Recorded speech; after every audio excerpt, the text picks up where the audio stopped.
Hi guys, मैं अंकुर सिन्हा और आप देख रहे हैं गाइडमेंट। हम लोगों ने अभी तक लिमिट पे पढ़ लिया कि लिमिट क्या होती है, लिमिट कैसे निकालते हैं, लिमिट क्यों निकालते हैं और लिमिट को निकालने के लिए थ्योरम्स क्या क्या है, उनके फॉर्मूले हम लोगों ने पढ़ लिए। उसके बाद बचता है सिर्फ दो ही कॉन्सेप्ट और। एक होता है कि लिमिट हम 1 टू पावर इन्फिनिटी कैसे निकालते हैं और एक है एल हॉस्पिटल रूल। तो एल हॉस्पिटल रूल मैं आपको पढ़ाऊंगा जब मैं डिफरेंशिएशन आपको पढ़ाऊंगा तब, नहीं तो ऐसे समझ में नहीं आएगी। और 1 टू पावर इन्फिनिटी वाला कॉन्सेप्ट है बहुत ही सिंपल फॉर्मूला है उसका, लेकिन उससे अच्छा से मैं आपको समझाऊंगा इस कारण से। आइए आज देखते हैं क्वेश्चंस। जो कुछ इंपॉर्टेंट क्वेश्चन मैंने सिलेक्ट किए हैं एनसीईआरटी बुक से, मैं उसे डिस्कस करना चाहता हूं। सबसे पहला क्वेश्चन है, पहला x to the power 4 minus 81 by 2x square minus 5x minus 3 where x tend to 3। बस ये क्वेश्चन में दिया गया और इसे कहा गया कि इसका लिमिटिंग वैल्यू निकालने। सबसे पहले हम देख लेते हैं क्या इसकी लिमिटिंग वैल्यू निकलेगी या फिर ओरिजिनल वैल्यू निकलेगी। तो उसके लिए करते क्या है, जैसे x टेंड टू 3 है, चलिए देख लिया हमने 3 है, बस 3 पहले पुट करना है। 3 पावर 4 माइनस 81 यानी कि 81 माइनस 81, ऊपर तो जीरो आ गई। अब नीचे देखते हैं, याद कीजिएगा कि हम लिमिटिंग वैल्यू तभी निकालते हैं जब 0/0 फॉर्म या फिर 7 इंडिटरमिनेट फॉर्म्स में कोई सा भी फॉर्म मिल जाए हमें। हम देखते हैं, पहले ऊपर जीरो आ गया, अब नीचे देखते हैं, अगर नीचे भी जीरो आ गई तो हम उसके लिए लिमिटिंग वैल्यू के लिए आगे बढ़ेंगे, नहीं तो ऐसे इसकी ओरिजिनल वैल्यू ही रहेगी सिर्फ।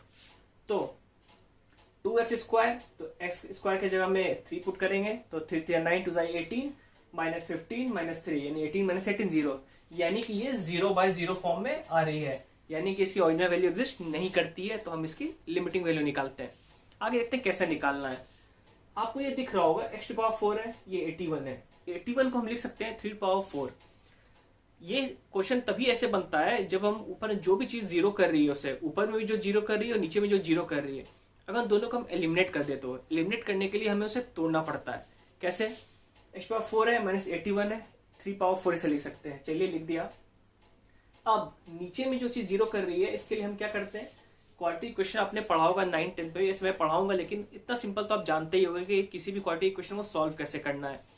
जैसे है x2x square minus 5x minus 3, हम इसे कैसे तोड़ सकते हैं, 2x square minus 6x plus x minus 3। तो इसी का क्वाड्रेटिक फॉर्म में टूट करके ये है। मैं तो डिस्क्राइब नहीं करूंगा कि मैं कैसे तोड़ा, क्योंकि इतना तो मैं उम्मीद करता हूँ कि आप 9 और 10 में ना पढ़े होंगे, नहीं तो मैं इसे पढ़ाऊंगा जब चैप्टर आएगी। तो बस अभी समझने के लिए मैंने इसे इस तरह से तोड़ा। उसके बाद मैं इसे कॉमन ले सकता हूँ 2x, तो 2x कॉमन ले लिया, x माइनस 3 प्लस 1 इसमें x माइनस 3। अब x माइनस 3 दोनों में कॉमन है तो हम इसे लिख सकते हैं x power 4 minus 3 power 4 x minus 3 into 2x plus 1। लेकिन अब यहाँ पे ट्विस्ट क्या है, हम लोगों ने फॉर्मूला पढ़ा था x to the power n minus a to the power n by x minus a where x tend to a। अगर ये जहाँ पे फॉर्मूला आ जाए तो उसका सॉल्यूशन होता है n a power n minus 1। तो बिल्कुल वैसी आ रही है, x to the power a minus a, sorry x to power n minus a to the power n by x minus a। ये कॉन्सेप्ट में आ गई। तो इसका क्या होता है formula, n a n minus 1, n के जगह 4 है 4, a के जगह 3 है 3, n माइनस 1 यानी कि 4 माइनस 1 यानी कि 4 इंटू 3 पावर 3 यानी कि हो गया 108 इसको सॉल्व करने से। अब 1/2x प्लस 1 है, अब x के जगह 3 पुट कर सकते हैं, 3 2 6 प्लस 1 7 यानी कि 108/7, यानी इस क्वेश्चन को हम इस तरह से सॉल्व कर सकते हैं। आगे भी क्वेश्चन आप देखोगे तो अच्छे से क्लियर हो जाएगा कि मैं कहना क्या चाह रहा हूँ। आइए अब देखते हैं दूसरा क्वेश्चन। दूसरा क्वेश्चन जो कह रहा है, क्वेश्चन है ax square plus bx plus c by cx square plus bx plus a और x टेंड टू 1 है। काफी लोग इतना क्वेश्चन देखेंगे, सोचेंगे कि मैं ढूंढता हूँ जीरो कहाँ पे आ रही है, जीरो कैसे हटाना है। तो मैंने आपको शुरू से कहा है कि पहले आपको चेक करना है कि 0/0 फॉर्म आ रही है या नहीं, यानी कि 7 इंडिटरमिनेट फॉर्म में से कोई भी फॉर्म आ रही है या नहीं, ऐसे आगे प्रोसीड नहीं करना है। इसलिए जब मैं 1 पुट करूंगा तो आया a plus B plus C by C plus B plus A, क्योंकि x है बस, कहीं भी नेगेटिव टर्म है ही नहीं, कहीं जीरो होने के चांस ही नहीं है, कोई भी इंडिटरमिनेट फॉर्म आने के चांस ही नहीं है। इसका मतलब इसकी एक्चुअल वैल्यू एग्जिस्ट कर रही है, इसकी लिमिटिंग वैल्यू नहीं होगी। तो इस कारण से जब पुट करेंगे तो आ जाएगा a plus B plus C by C plus B plus A और दोनों एलिमिनेट होकर के 1। कितने सिंपल सी थी। अब लोग करते क्या, अब करते हैं अगर जीरो खोजने की कोशिश करते हैं कि जीरो कैसे हटाना है बिना ये जाने कि जीरो आ रहा है या नहीं आ रहा, x टेंड टू 1 है इस कारण से। अब दूसरा क्वेश्चन देखते हैं, 1/x plus 1/2 bye x plus 2 और x टेंड कर रहे हैं -2 पे। फिर अगेन हमारा प्रोसीड्योर क्या है कि हम पहले चेक करेंगे कि कोई भी इंडिटरमिनेट फॉर्म आ रही है या नहीं। पहले x टेंड टू -2 है, पुट किए, 1/-2 प्लस 1/2 यानी कि ऊपर 0। अब नीचे देखते हैं -2 + 2 यानी कि ये भी 0, यानी 0/0 फॉर्म में आ रही है जो कि इनडिटरमिनेट फॉर्म है। तो इसको सॉल्व कैसे करेंगे? मैंने कहा है कि उसको सॉल्व इसी तरह किया जाता है। पहले खोजेंगे कौन सा एलिमेंट ऊपर भी 0 कर रही है, नीचे भी 0 कर रही है। तो इसमें खोजने का सबसे अच्छा तरीका है कि पहले एलसीएम ले लेते हैं। 2x की 2x हो गई यहाँ पे, ऊपर 2 + x, एलसीएम लेने किसी को प्रॉब्लम नहीं होनी चाहिए। नीचे x + 2 की वही रह जाएगी। अब ये वाली चीज और ये वाली चीज कॉमन आ रही है, यानी ये दोनों एलिमिनेट हो जाएगी। और 2 - 2 ये 0 हो रही है, 2 - 2 यानी यही टर्म है ये दोनों ऊपर में और नीचे में, जिससे कारण 0 हो रही है, इसलिए हम दोनों एलिमिनेट कर देंगे। तो बचेगा क्या? सिर्फ 1/2x। तो फिर x की जगह -2 पुट कर दोगे तो -1/4 इसकी लिमिटिंग वैल्यू हो जाएगी। हमारा जो नेक्स्ट क्वेश्चन है वो है ट्रिग्नोमेट्री के ऊपर बेस्ड। ट्रिग्नोमेट्री आइडेंटिटीज से कैसे सॉल्व करना है किसी लिमिट की वैल्यू को। जैसे मैंने आपको फॉर्मूला बताया था, sin x/x और tan x/x टेंड टू 0 है तो 1 होता है। पर इस केस में आपको ऐसा लगाने के लिए दिमाग लगाना पड़ेगा, पर जरूरी नहीं कि उसी के थ्रू बने। आप सिंपल, जैसे मैं आपको पहले बता रहा हूँ, बाकी के मैंने जो 3 क्वेश्चन बताए हैं उसके अकॉर्डिंग भी बन सकता है। कैसे? मैंने आपको एक फॉर्मूला बताया नहीं है अभी तक, जैसे मैं आपको हमेशा बता रहा हूँ, L hospital rule. L hospital rule जानने के बाद काफी आसानी से बन सकता है, लेकिन वो रूल वैलिड नहीं है आपके बोर्ड्स में भी, और आप इंजीनियरिंग करोगे तो उसमें भी वैलिड नहीं है। लेकिन आप इंजीनियरिंग एग्जाम दे रहे हो, स्टेट इंजीनियरिंग या फिर नॉर्मल इंजीनियरिंग की, तो उसके लिए आप बहुत इंपॉर्टेंट है, मैं आपको बताऊंगा। लेकिन अभी मैं सॉल्व कर रहा हूँ बस बेसिक तरीके से, ट्रेडिशनल वे में।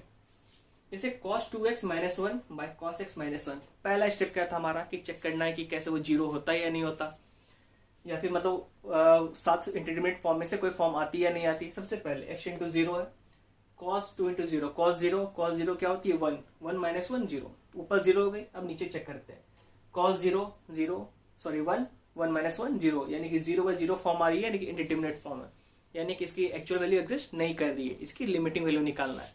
तो लिमिटिंग वैल्यू के लिए फिर क्या करेंगे? एक ऐसा एलिमेंट खोजेंगे जिसके कारण ऊपर भी 0 हो रहा हो नीचे भी 0 हो रहा हो, उससे हम एलिमिनेट कर देंगे तो सिंपल हमारी लिमिटिंग वैल्यू मिल जाएगी। तो हम cos 2x लिख सकते हैं, हमने पढ़ा है ट्रिग्नोमेट्री में cos square x - sin square x, ठीक है। तो हम लिख सकते हैं cos square x - sin square x, -1 उतर गया, कोई दिक्कत नहीं है। अब हम लिख सकते हैं cos स्क्वायर x को 1 - sin स्क्वायर x, लेकिन चलो वहां नहीं करना है, आप सिंपल कीजिए cos square x - 1 = -sin square x। तो -sin स्क्वायर x और -sin स्क्वायर x यानी कि -2 sin स्क्वायर x, यानी कि क्या आ गई? -2 sin square x by cos x - 1। अब ऊपर नीचे कुछ कॉमन आ नहीं रहा। अब कॉमन लाइन का तरीका क्या है कि sin स्क्वायर से cos स्क्वायर से वापस चेंज किया जाए, तो हम लिख सकते हैं -2 sin स्क्वायर x की जगह 1 - cos स्क्वायर x। तो 1 - cos स्क्वायर x हो गया, तो cos x - 1 है। कुछ कॉमन आपको दिख रहा होगा, a² - b² के फॉर्मूला पे हम इसे तोड़ सकते हैं। तो 1 - cos x × 1 + cos x bye ये cos x - 1 है, माइनस कॉमन ले लेंगे तो 1 - cos x आ जाएगा। और सिर्फ यही एलिमेंट है जिसके कारण ये होल टर्म ये 0/0 कर रहा था, इंडिटरमिनेट फॉर्म में चेंज कर रही थी। इस कारण से हम इसे एलिमिनेट कर देंगे तो सिर्फ बचेगा क्या? -2 by -1, minus cancel, 2 × 1 + cos x, और x × 0 है, यानी कि अगर cos 0 पुट करना है तो 1 + 1, यानी कि 2 × 2 = 4। उम्मीद है आपको ये क्वेश्चन समझ आ गया होगा। अब हम पढ़ते हैं नेक्स्ट क्वेश्चन। हमारा जो नेक्स्ट क्वेश्चन है वो भी ट्रिग्नोमेट्री के ऊपर ही बेस्ड है। मैंने आपको पहले ही पढ़ाया था कि sin x/x और tan x/x जब x → 0 तो 1 होती है। क्यों होती है मैंने ये भी बताया। तो हम किस क्वेश्चन में पढ़ने के पहले हमारा जो बेसिक रूल है कि सबसे पहले देखते हैं कि कोई भी इंडिटरमिनेट फॉर्म आ रही है या नहीं आ रही है। सबसे पहले x × 0 है, तो sin a × 0 sin 0 0 होती है, प्लस b × 0 0, यानी कि ऊपर 0 हो गई। अब नीचे देखते हैं a × 0 0 प्लस sin b × 0 0, यानी कि 0/0 इंडिटरमिनेट फॉर्म में आ रही है। अब हम आगे बढ़ते हैं। हमें दूसरा रूल क्या है कि हमें ऐसा एलिमेंट खोजना है जिसके कारण ऊपर भी 0 हो रहा हो और नीचे भी 0 हो रहा हो, पर इसमें आपको ढूंढना मुश्किल होगा। तो याद देखिए, जब भी ऐसा कोई कंडीशन आपके पास आ जाए जिसके कारण आपको ढूंढना मुश्किल पड़ जाए कि ऊपर और नीचे कौन सा एलिमेंट 0 कर रही है, तो याद रखिए वहां कोई ना कोई फॉर्मूला जरूर ऐड कर रहा होगा। यहाँ भी कर रहा है, कैसे? sin ax है, अगर हम इसे बाय ax कर दें तो ये फॉर्मूला लग जाएगा, sin x/x → 0 अगर है तो 1 हो जाए। उसी तरह sin bx है, यानी कि वो फॉर्मूला इसमें एग्जिस्ट करेगी। अब फॉर्मूला लगाना कैसे है? हम एक काम करते हैं, sin ax + bx by x कर देते हैं। उसी तरह नीचे भी x करना होगा बैलेंस करने के लिए, ax + sin bx by x। अब इन दोनों को हम अलग कर देते हैं। सबसे पहले तो इसे हम लिख सकते हैं इस तरह, B X by X plus इसको अलग कर सकते हैं बाय एक्स, अलग अलग हो गई। तो अब sign A x by x, यहाँ ए से मल्टीप्लाई कर देते हैं बैलेंस करने के लिए, यहाँ एस कर देते हैं। उसी तरह यहाँ बी से कर देते हैं, यहाँ भी बी से कर देते हैं। तो ये जो टर्म है, ये टर्म और ये टर्म हो गई 1, यानी कि हो गई A, X X cancel, X X cancel, A plus B ऊपर और नीचे ये ए प्लस बी, यानी कट के 1। ये तो थी 5 क्वेश्चंस। इसके अलावा भी 5 क्वेश्चंस मैं आपको बताऊंगा नेक्स्ट लेक्चर में। वो तो इनसे अलग क्वेश्चन होंगे, मतलब होंगे सिर्फ लिमिट के ही, लेकिन उनके आप देख करके लगेगा कि ये किस टाइप क्वेश्चन है। वही क्वेश्चन आपको ज्यादा इंपॉर्टेंट है। आप जब 12th में जाओगे आगे कभी से continuity, differentiability, Rolle's theorem, mean value theorem, ये सब उसी के ऊपर बेस्ड होती है। ये तो बस ही समझने के लिए, उतनी इंपॉर्टेंट नहीं है जितनी वो इंपॉर्टेंट है। हाँ, ये इंपॉर्टेंट है, इस टाइप का क्वेश्चन इंपॉर्टेंट है आपके स्टेट एग्जाम्स के लिए। पर अगर आप आगे देखोगे इंजीनियरिंग के लिए या उसके भी आगे, तो मैं आपको बता रहा हूँ कि जो मैं आपको नेक्स्ट क्लास में बता रहा हूँ वो सबसे ज़्यादा इंपॉर्टेंट है। अगर आपको पसंद आया हो मेरा लेक्चर तो इस पर प्लीज़ लाइक करें, शेयर करें, सब्सक्राइब करें। Thank you.